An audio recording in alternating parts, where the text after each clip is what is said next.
बहुजन मूल निवासी पार्टी के हमारे सभी कार्यकर्ता बंधुओं, हम अपना मूल समय निकाल कर यहाँ उपस्थित सभी पितातुल बुजुर्गों, माताओं, बहनों, भाइयों, आप सबका मैं हार्दिक स्वागत एवं नमो बुद्धाय सादर चरण करती हूँ।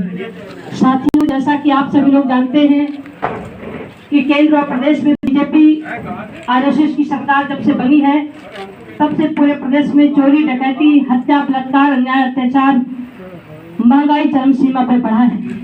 यही नहीं साथियों, कोरोना महामारी बीमारी में बीजेपी आरएसएस की सरकार अच्छी दवा न देने के कारण, अच्छी इलाज न होने के कारण, अच्छी व्यवस्था न होने के कारण लाखों लोग मौत के घाट उतर गए। यही नहीं, लाश को दफनाने के लिए, लाश को जलाने के लिए ना तो जमीन उपलब्ध कराई गई और ना ही लाश को जलाने के लिए लकड़ी की व्यवस्था न होने के कारण लाखों लोगों को नदी नालों में फेंका गया। साथियों, बीजेपी आरएसएस की सरकार में महंगाई चरम सीमा पर बढ़ती जा रही है।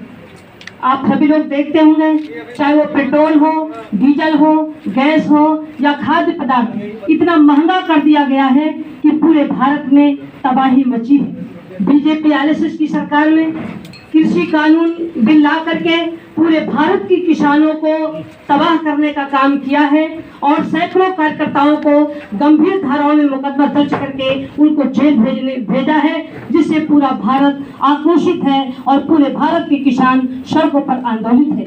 यही नहीं साथियों, आप सभी लोग को देखने को सुनने को मिलता होगा कि बीजेपी आरएसएस की सरकार में भारत के संविधान में दिए गए कानून और आरक्षण के साथ लगातार खिलवाड़ कर रही है, संविधान को खत्म करने की लगातार साजिश कर रही है, जिसको लेकर 2017 से बीजेपी में रह करके भी जब मैंने देखा कि बीजेपी की सरकार, आरएसएस की सरकार भारत के संविधान की विरोधी सरकार है और आरक्षण की विरोधी सरकार है, तभी 2017 से ही बीजेपी सरकार को निस्तनाबूद करने के लिए मैं सदन से लेकर सड़क तक लगातार मैं आंदोलन करती रही हूँ। आपके लखनऊ में चाहे वो कांशी रामेश्वर के उपवन में आंदोलन मैंने किया और रमाबाई अंबेडकर मैदान में भी बड़ा आंदोलन किया।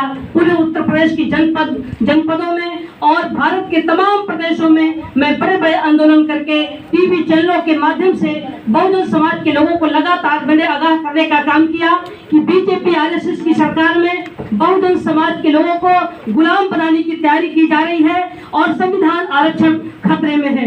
लेकिन साथियों, मैं लगातार 2017 से मैं आंदोलन कर रही हूँ। बीजेपी की सरकार को लात मारते हुए भारत के बहुजन समाज को बचाने के लिए और भारतीय संविधान को बचाने के लिए, आरक्षण को बचाने के लिए मैं लगातार आंदोलित हूँ। मैं बीजेपी आरएसएस की सरकार जैसे जिनकी नीयत इतनी खराब है, ये मोदी सरकार की नीयत इतना खराब है, आप लोग सभी लोग को देखने को, सुनने को, पढ़ने को मिलता होगा कि ये मोदी सरकार भारत को बेचना चाहती है, चाहे वो रेल विभाग हो, चाहे वो शिक्षा विभाग हो, चाहे वो स्वास्थ्य विभाग हो, सारे विभाग को बेच करके भारत को कमजोर करने की साजिश ये आरएसएस बीजेपी की सरकार मोदी के नेतृत्व में हो रहा है। मैं इसका पर्दाफाश 2017 से लेकर अब तक मैं करती चली आ रही हूँ। मुझे भारत के बहुजन समाज की आजादी के लिए, संविधान को बचाने के लिए, आरक्षण को बचाने के लिए मैं निरंतर काम कर रही हूँ, जो आप सभी लोग को टीवी, रेडियो, पेपर के माध्यम से देखने को, सुनने को मिलता होगा। साथियों, मैं 15 अगस्त से पूरे भारत में भाजपा हटाओ संविधान बचाओ का आंदोलन मैं शुरू करने जा रही हूँ। उत्तर प्रदेश के प्रत्येक जनपद में जाकर पूरे उत्तर प्रदेश में भारतीय संविधान को बचाने के लिए बहुजन महापंचायत का आंदोलन में करने जा रही हूँ, जिसका समापन 2021 में मैं उत्तर प्रदेश की राजधानी लखनऊ में करूंगी। और मैं पूरे भारत के बहुजन समाज के लोगों से मैं अपील करना चाहती हूँ कि आरएसएस और बीजेपी की सरकार को 2022 और 2024 में अगर सत्ता से बाहर नहीं किए तो हमारा भारत का संविधान और संविधान में उत्तर प्रदेश के प्रत्येक जनपद में चल करके बहुजन समाज के लोगों को एकजुट करके बहुजन समाज को जगाने का काम मैं करूंगी। 2022 चुनाव में आपका गठबंधन होगा, उसी से कैसे रहेगा चुनाव का जरूरी? आज का समय बहुजन समाज के लोगों को तैयार करने का समय है। अभी 6 महीना चुनाव है। हम बहुजन समाज को जगाने का काम मैं कर रही हूँ और समय आने पर फैसला लिया जाएगा।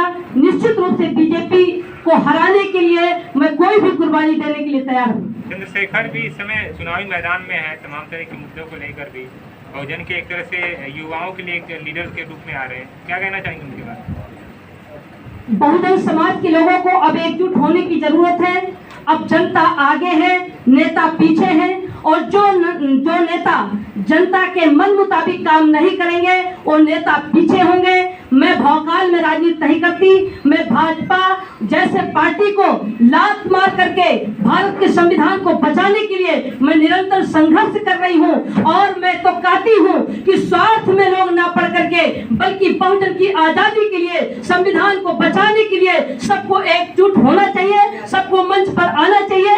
2022 में बीजेपी को सत्ता से बाहर करने के लिए मैं कोई भी कुर्बानी देने के लिए तैयार हूँ। किसान अभी भी आंदोलन पे है, अभी भी मांग नहीं मानी है उनकी। किसान अभी भी आंदोलन पे है। किसान, क्योंकि ये बीजेपी की सरकार किसान विरोधी सरकार है, आरक्षण विरोधी सरकार है, संविधान विरोधी सरकार है, बहुजन विरोधी सरकार है। ऐसी स्थिति में 2022 और 2024 में बीजेपी को सत्ता से बाहर करने के लिए पूरा भारत का बहुजन समाज अब एकजुट होगा, किसान अब एकजुट होगा। अब दलित, पिछड़ा, मुस्लिम, आदिवासी, पूरा भारत का बहुजन समाज बीजेपी को सत्ता से बाहर करने के लिए हम सभी लोगों ने कमर कस ली है। और चाहे जिन परिस्थितियों का सामना हमें करना पड़ेगा मैं करूंगी, लेकिन बीजेपी को सत्ता से हम बाहर करेंगे।